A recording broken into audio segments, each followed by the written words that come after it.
Well, I used to say that through the 80s and 90s. Okay, you hear me on the radio. Okay, maybe it's an act. I thought I was trying to be as clear and explaining and warning and celebrating as much as possible.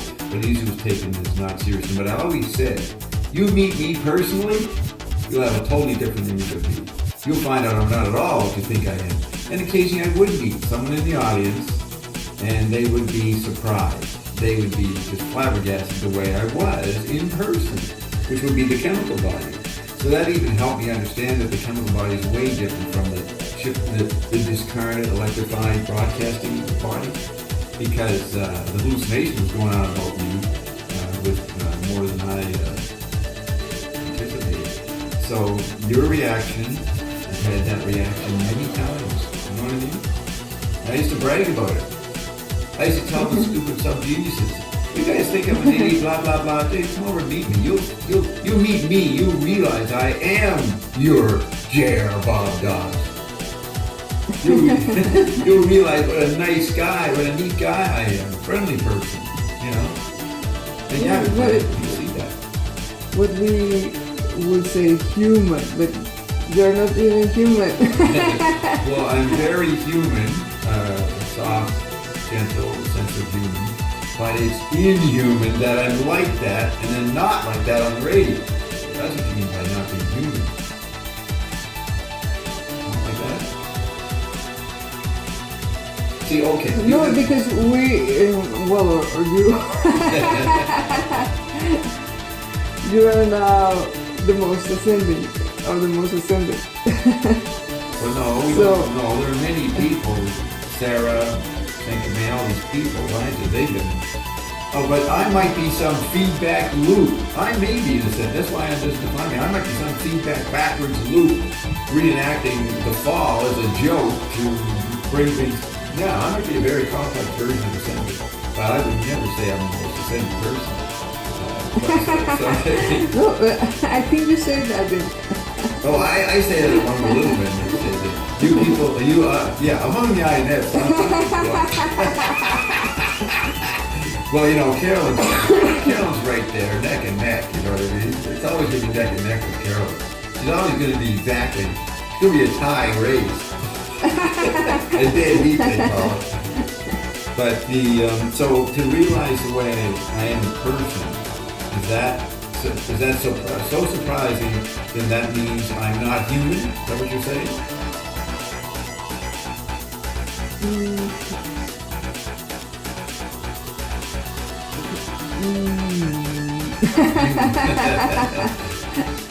We'll start over again. What are you trying to say? Well, you surprised. I understood now many things that are said, like having someone in the forefront. And it's not about the emotions. Just looking how you react, how you interact with people,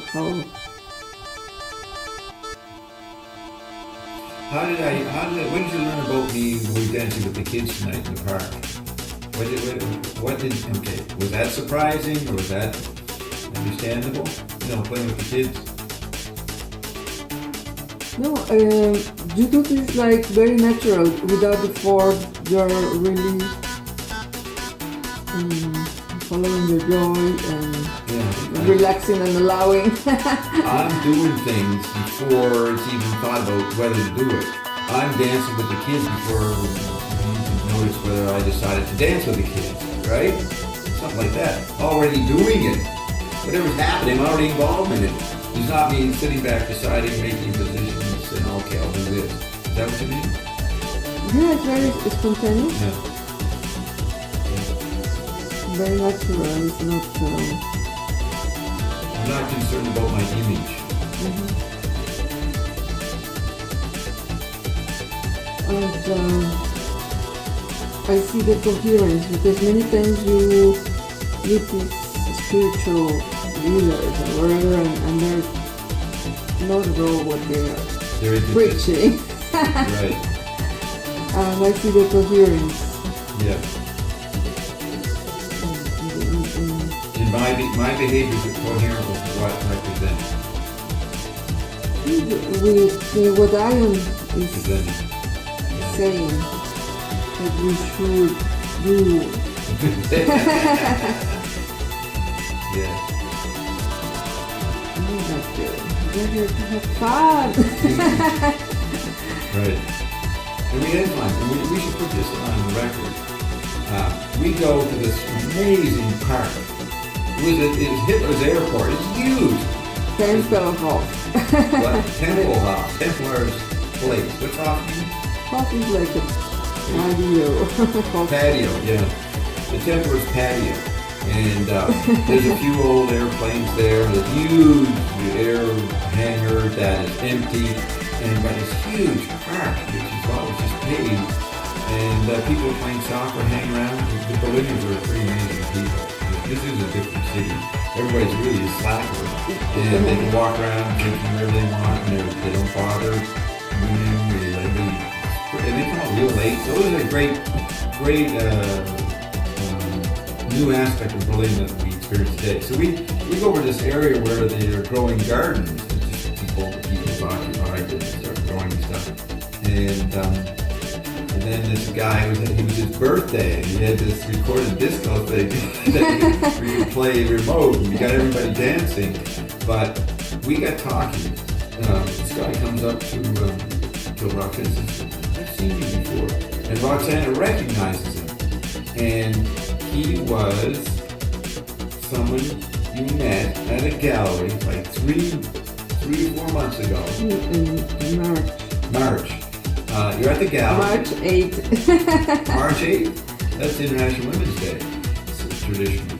But you had just started taking the drops, or that was just a special drops experience? What was that? No, I've been taking the drops already since 2010 or But 2011. maybe, right, but you might have gotten the new generation or something, because these drops, you had experienced that night at the gallery.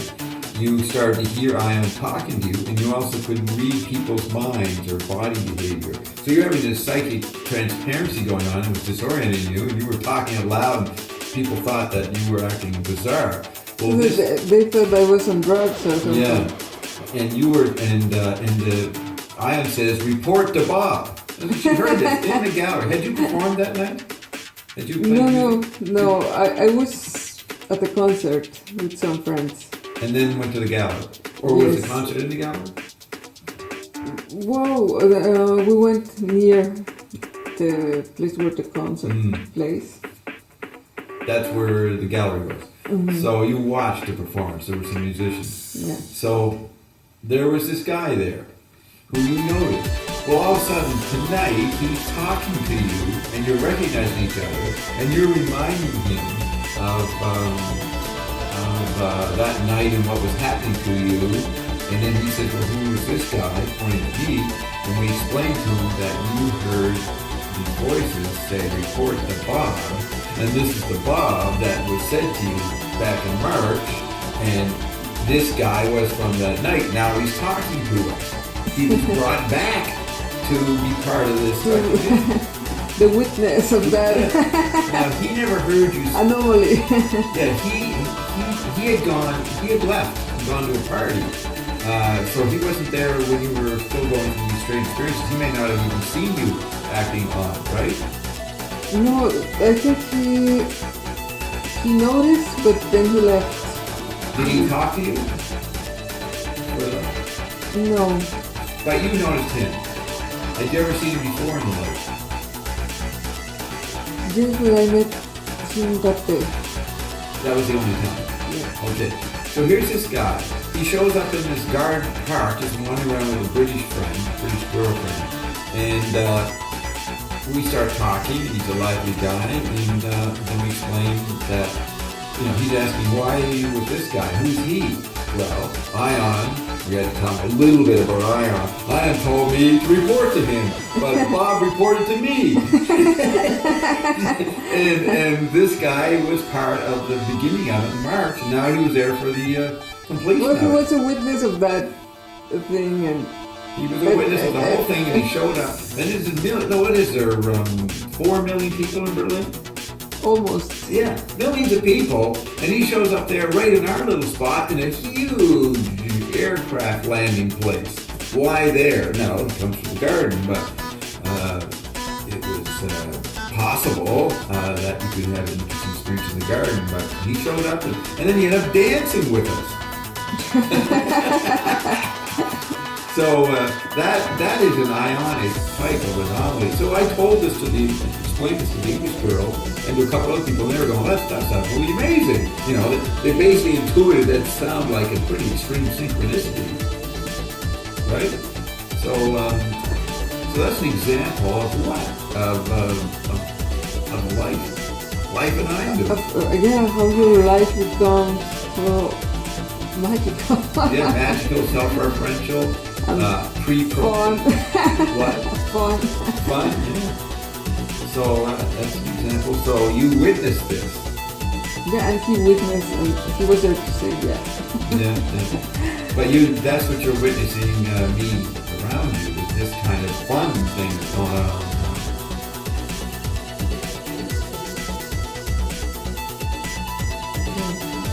I'll just say report to Bob. He told you to report, like, what were you supposed to report? Signing in, sir. Waiting for my first assignment. Well, one thing that you've done is I've learned about Berlin. I've been here since 1936. Of course, I don't remember that at all. They have never been. I read about Berlin in Gravity's Rainbow in 1945. And you were describing life in Berlin in the 90s, sound like a replay of the end of World War II, the wall went down.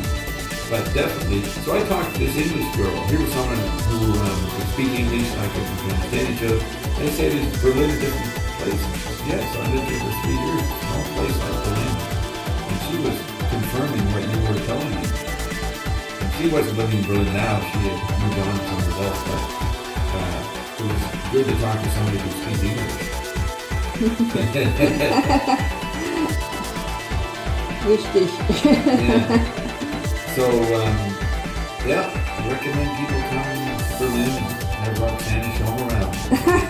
Do the Roxanne, you bike around, you walk around.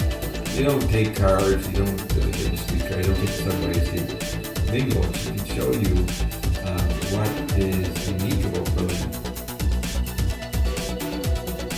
Yep, definitely. You do notice that women can walk around very late and there's no sense of threat. You know, 2 in the morning they're walking around by themselves. There's nobody even cares. Nobody's even looking at them. And then there's this whole phenomenon of these gangs of kids from Spain and France. They got no jobs in Spain and France. They're hanging out here and you see late at night, early in the morning, they're just sitting there drinking, 5 guys and 3 girls, and they just stay up all night drinking. We don't know where they go in the daytime, but there are these little clans, little clumps of humans floating around in Berlin. And it's easy to float around in Berlin. It's still, what is it? Is it a welfare state? Is it easy to be supported? What do you call it? It's socialistic. No, there are types of social help. Social help. And we went to a restaurant, an Italian restaurant tonight, and at the end of it I went to pay my bill, and the waiter wouldn't take your credit card. So Roxanne said, well, they're a socialist restaurant, they don't acknowledge credit cards, so I had to pay cash. Don't experience that too much. And they were Italians, and they are serving in Berlin, and they refuse to speak Italian. I mean, German. Refuse to speak German. They will not speak German. Next question. Are you a Berliner? Yes, ich bin ein Berliner. I am the most ascended Berliner. I have found my people. Dobstown was in Berlin all these decades, but I didn't know it.